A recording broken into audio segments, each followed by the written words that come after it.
ಮುಖ್ಯಮಂತ್ರಿ ಸಿದ್ದರಾಮಯ್ಯನವರಿಗೆ. ಬಿಜಾಪುರ ಜಿಲ್ಲೆಯ ಭಾರತೀಯ ಜನತಾ ಪಕ್ಷದ ಎಲ್ಲ ಭಾರತೀಯ ಜನತಾ ಪಕ್ಷದ ಪದಾಧಿಕಾರಿಗಳು ಕಾರ್ಯಕರ್ತರು ಇವತ್ತು ಬಿಜಾಪುರದಲ್ಲಿ ಕಾಂಗ್ರೆಸ್ ಸರ್ಕಾರ ವಿರುದ್ಧ ಹೋರಾಟವನ್ನು ಹಮ್ಮಿಕೊಂಡಿದ್ದೆವು. ಈ ಹೋರಾಟ ರಾಜ್ಯದಲ್ಲಿ ಬಹಳಷ್ಟು ನಡೀತಾ ಇದೆ. ಇವತ್ತು ರೈತರಿಗೆ ಆಗ್ತಕ್ಕಂಥ ಅನ್ಯಾಯ, ಏನ್ ರಸಗೊಬ್ಬರದ ಕೊರತೆ ಆಗೈತೆ ರಾಜ್ಯದಲ್ಲಿ.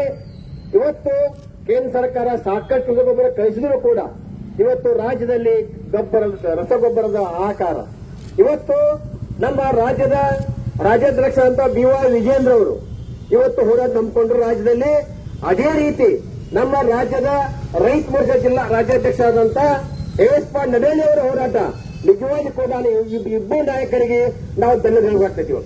ಯಾಕಂದ್ರೆ ಯಾವಾಗ ಹೋರಾಟ ಹಮ್ಮಿಕೊಂಡ್ರು ಅವಾಗ ರಾಜ್ಯ ಸರ್ಕಾರ ಎತ್ತರ ಆಯಿತು. ಇವತ್ತು ಅವೆಲ್ಲ ನೋಡ್ತಾ ಇದ್ದೀವಿ ಪೇಪತ್ರಿಕೆ ಮೂಲಕ.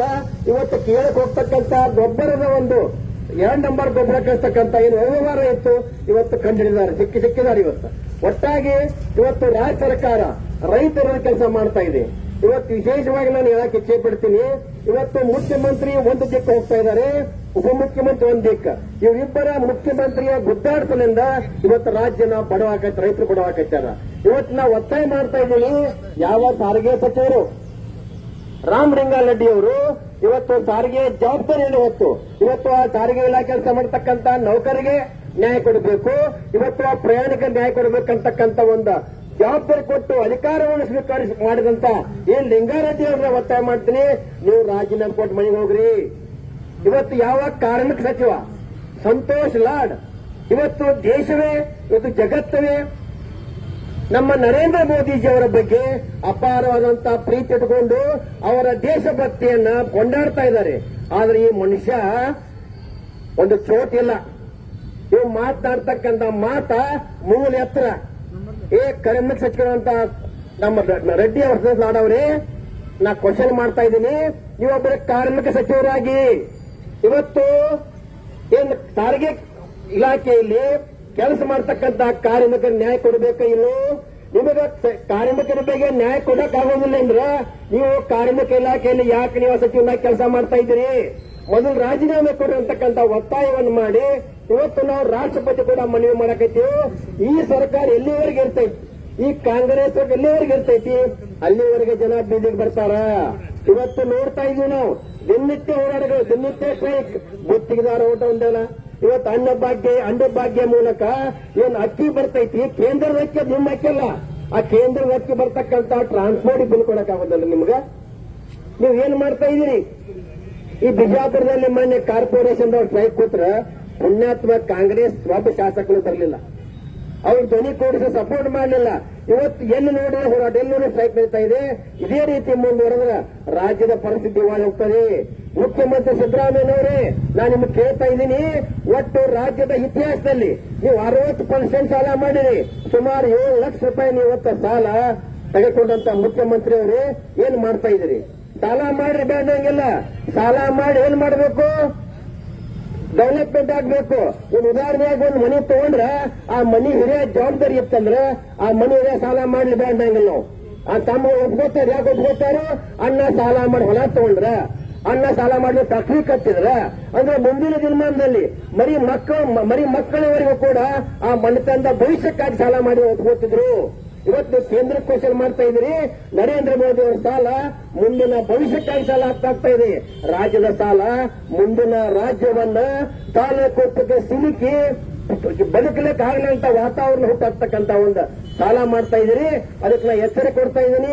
ಇವತ್ತ ನೀವಾಗಿ ರಾಜ್ಯ ಬಿಟ್ಟು ಹೋಗುತ್ತಿರೋ ಅಂತಕ್ಕಂಥ ಒಂದು ಒತ್ತಾಯವನ್ನು ಮಾಡಿ ವಿಶೇಷವಾಗಿ ಇವತ್ತು ನಮ್ಮ ರೈತ ಮೋರ್ಚಾ ರಾಜ್ಯಾಧ್ಯಕ್ಷ ಅಂತ ನಡೇಲಿ ಅವರ ಕ್ಷೇತ್ರದ ಸಂಗಮಕ್ಕ ದೇವೇಗೌಡರು ಕೂಡ ಇವತ್ತು ಮುದ್ದೇದಾರರ ಪರವಾಗಿ, ಇವತ್ತು ನಮ್ಮ ರಾಜ್ಯಾಧ್ಯಕ್ಷ ಪರವಾಗಿ ಅವರು ಕೂಡ ಮಾತನಾಡಬೇಕಂತ ಮನವಿಯನ್ನು ಮಾಡಿಕೊಂಡು, ಭಾರತ್ ಮಾತಾಕ್ಕೆ ರೈತ ವಿರೋಧಿ ರಾಜ್ಯ ಸರ್ಕಾರಕ್ಕೆ, ರೈತ ವಿರೋಧಿ ರಾಜ್ಯ ಸರ್ಕಾರಕ್ಕೆ, ರಸಗೊಬ್ಬರ ಒದಗಿಸದ ರಾಜ್ಯ ಸರ್ಕಾರಕ್ಕೆ.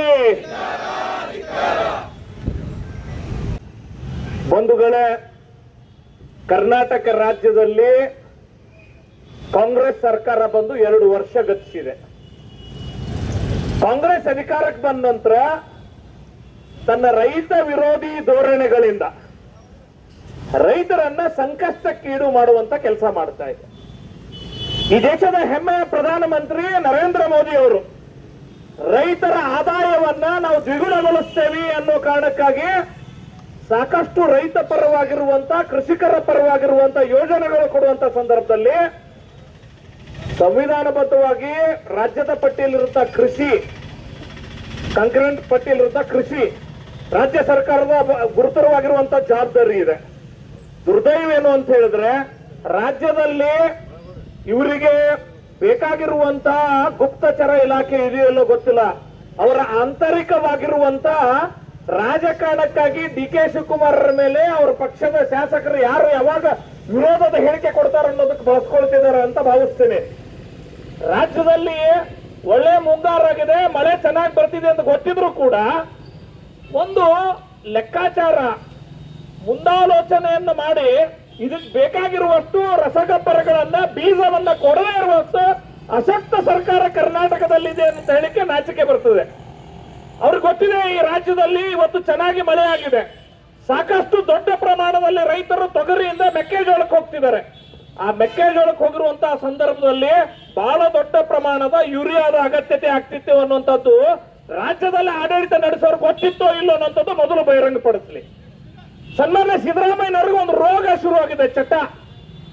ಏನಾದ್ರೂ ಕೇಂದ್ರದ ಕಡೆಗೆ ಕೈ ತೋರಿಸೋದು. ಸ್ವಾಮಿ, ಎಲ್ಲದಕ್ಕೂ ಕೇಂದ್ರದ ಕಡೆಗೆ ಕೈ ತೋರಿಸೋದು. ಅದರ ಯಾವ ಕಾರಣಕ್ಕಾಗಿ ನೀವು ಇಲ್ಲಿ ಕುತ್ಕೊಂಡಿದ್ದೀರಿ, ರಾಜೀನಾಮೆ ಕೊಟ್ಟು ಮನೆಗೆ ಹೋಗಿ ಅನ್ನುವಂತ ಮಾತನ್ನು ಹೇಳ್ತೇನೆ. ಸನ್ಮಾನ್ಯ ಸಿದ್ದರಾಮಯ್ಯನವ್ರೆ, ಈ ರಾಜ್ಯದ ಮುಖ್ಯಮಂತ್ರಿಯಾಗಿ ರೈತರ ಪರವಾಗಿ ನಿಮಗೆ ಜವಾಬ್ದಾರಿ ಇಲ್ವಾ? ನೀವು ಈ ರಾಜ್ಯದಲ್ಲಿ ರಸಗೊಬ್ಬರ ಬೇಕಾಗ್ತದೆ ಅಂತ ಹೇಳಿ ಪತ್ರ ಬರೆದಿದ್ದೀನಿ, ಯಾರು ಪತ್ರ ಅನ್ನುವಂತ ಮಾತನ್ನು ಹೇಳ್ತಿದ್ದಾರೆ. ಒಬ್ಬ ಜವಾಬ್ದಾರಿತ ಸ್ಥಾನದಲ್ಲಿರುವಂತ ಮುಖ್ಯಮಂತ್ರಿ ಕೇಂದ್ರಕ್ಕೆ ಪತ್ರ ಬರೆದಿದ್ದೀನಿ, ಅವ್ರು ಕೊಡದೇ ಇದ್ರೆ ನಾನು ದೂಷಣೆ ಮಾಡ್ಕೊಂಡು ಕೂತ್ಕೊಡ್ತೀನಿ ಅಂತೇಳಿ ಈನ ರಾಜಕಾರಣಕ್ಕೆ ರಸಗೊಬ್ಬರದ ಕೊರತೆ ಉಂಟು ಮಾಡುವ ಹಾಗೆ ಮಾಡಿ ಇವತ್ತು ಅವರು ಮೊಸಳೆ ಕಣ್ಣೀರು ಹಾಕ್ತಾರೆ. ನಾವು ಬರೆದಿದ್ದೀವಿ, ನಮಗೆ ರಸಗೊಬ್ಬರ ಬರ್ತಾ ಇಲ್ಲ ಅಂತೇಳಿ. ಬಂಧುಗಳು, ನಿಮ್ಮೆಲ್ಲರಿಗೂ ಗೊತ್ತಿದೆ, ಕರ್ನಾಟಕ ರಾಜ್ಯಕ್ಕೆ ಈ ಹಂಗಾಮಿನಲ್ಲಿ ಬರಬೇಕಾದಂತ ರಸಗೊಬ್ಬರದ ಪ್ರಮಾಣ ಬಂದಿದೆ. ಕೇಂದ್ರ ಸರ್ಕಾರ ಬಹಳ ಸ್ಪಷ್ಟವಾಗಿ ಹೇಳಿದೆ, ಇಡೀ ವರ್ಷಕ್ಕೆ ಬೇಕಾಗಿರೋ ಅಂಕಿಅಂಶ ಹೇಳ್ತಿದ್ದಾರೆ ಸನ್ಮಾನ್ಯ ಮುಖ್ಯಮಂತ್ರಿಗಳು. ಸನ್ಮಾನ್ಯ ಮುಖ್ಯಮಂತ್ರಿಗಳೇ, ವರ್ಷದ ಪೂರ್ತಿ ಹಿಂಗಾರು ಮುಂಗಾರು ಸೇರಿ ಏನ್ ಡಿಮ್ಯಾಂಡ್ ಕೊಟ್ಟಿದ್ರಿ, ಅದರೊಳಗೆ ಈ ಹಂಗಾಮಿಗೆ ಬೇಕಾಗಿರುವಷ್ಟು ರಸಗೊಬ್ಬರವನ್ನು ಕೊಡುವಂತ ಕೆಲಸ ಕೇಂದ್ರ ಸರ್ಕಾರ ಮಾಡಿದೆ. ಆದ್ರೆ ನೀವೇನ್ ಮಾಡಿದ್ರಿ, ಅದನ್ನ ಕಾಲ ಸಂತೆಕೋರರ ಪರವಾಗಿ ಹೋಗ್ಲಿಕ್ಕೆ ಅವಕಾಶ ಮಾಡಿಕೊಟ್ಟು ಇವತ್ತು ರೈತ ಸೊಸೈಟಿಗಳಿಗೆ ಹೋದ್ರೆ ರಸಗೊಬ್ಬರ ಇಲ್ಲ, ಯೂರಿಯಾ ಇಲ್ಲ. ಆದ್ರೆ ಅದೇ ರೈತ ಆ ಅಂಗಡಿಗಳಿಗೆ ಹೋಗಿ ಹಿಂಬಾಗಿಲಿಂದ ಹೋದ್ರೆ 500-600 ರೂಪಾಯಿಗೆ ಒಂದು ರಸಗೊಬ್ಬರವನ್ನು ಕೊಡುವಂತ ಒಂದು ಚೀಲನ್ನು ಕೊಡುವಂತ ಕೆಲಸ ಮಾಡ್ತಿದಾರಲ್ಲ, ಇದರ ಮಾಹಿತಿ ಸನ್ಮಾನ್ಯ ಮುಖ್ಯಮಂತ್ರಿಗಳು ನಿಮ್ಗಿಲ್ವಾ? ಆ ಯೂರಿಯಾ ಗೊಬ್ಬರವನ್ನ ಕೇರಳಕ್ಕೆ ಸಾಗಾಣಿಕೆ ಮಾಡುವಂತ ಸಂದರ್ಭದೊಳಗ ಇವತ್ತು ಹಿಡಿಯುವಂತ ಕೆಲಸ ಆಗಿದೆ. ಸಿಕ್ಕ ಒಬ್ಬ ಕಳ್ಳ ಒಂದ್ ಲೋಡ್ ಲಾರಿ. ಆದ್ರೆ ಎಷ್ಟು ಪ್ರಮಾಣದಲ್ಲಿ ಈ ರೀತಿ ಕಾಳ ಸಂತೆಕೋರರ ಪಾಲಾಗಿ ಅದು ಇಲ್ಲಿಂದ ಸರಬರಾಜಿಗೆ ಆಗಿದೆ ಅನ್ನುವಂಥದ್ದು ಬಹಳ ದೊಡ್ಡ ಪ್ರಶ್ನೆ ಇದೆ.